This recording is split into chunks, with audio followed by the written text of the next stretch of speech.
તમે મહાભારત ટીવીમાં જોયું હશે, અમે પણ ટીવીમાં જ જોયું હતું।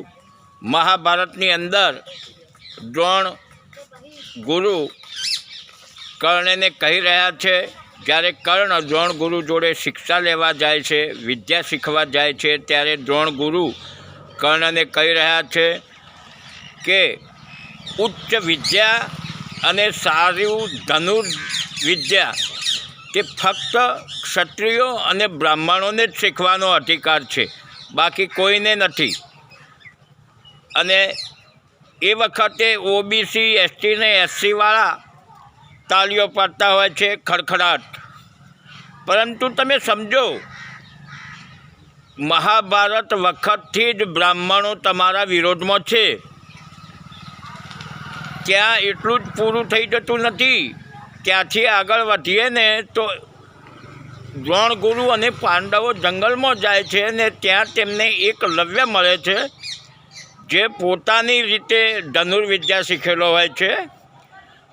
તે વખતે દ્રોણ ગુરુ તેને પૂછે છે કે તું કઈ રીતે શીખ્યો? આ બહુ જબરજસ્ત ધનુર્વિદ્યા શીખ્યો હોય છે, અર્જુન કરતાં પણ વધારે હોશિયાર હોય છે બાણાવળી।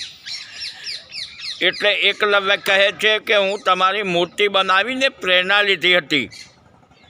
ત્યારે તમે વિચારો દોસ્તો, એકલવ્ય આગળ ના જતો રહે, કારણ કે તે ભીલ હતો, એસટી હતો, એસસી એસટીમાંથી આવતો હતો, એટલે તે આગળ ના જાય ધનુર્વિદ્યામાં।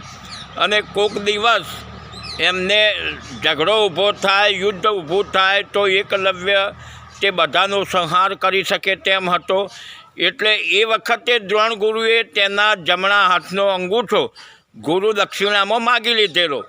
એટલે દોસ્તો, પહેલાંથી જ એસટી એસસીને ઓબીસીને આ બ્રાહ્મણો પહેલાંથી જ નીચે રાખવા માગતા હતા, અને અત્યારે પણ તેમને હલકામાં જ લઈ રહ્યા છે।